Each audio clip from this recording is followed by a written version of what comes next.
گوجری زبان میں اپڈیٹ سنیے۔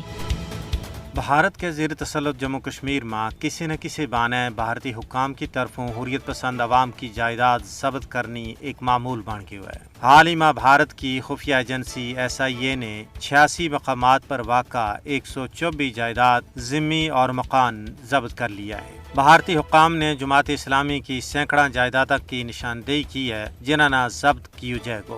حالانکہ غاصب حکام نے پہلے ہی آزادی کا حامی کشمیریاں اور جماعت اسلامی کی کروڑوں مالیت کی جائیداد ضبط کر لی ہیں۔ 13 جنوری میں NIA نے کشمیریاں کی امنگاں کی ترجمان APIC کا دفتر نام منسلک کر دیتا تھا۔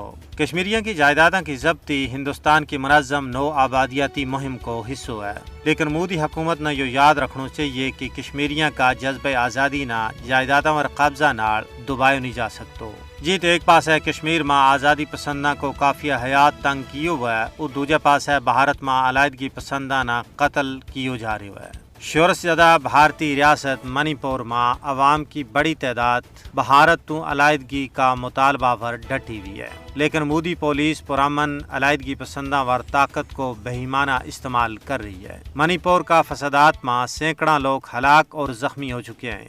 علاقہ میں ہندو عیسائی فسادات پھٹ پہ آئے، ہندو بلوائیاں کا عیسائیاں پر حملہ جاری ہے۔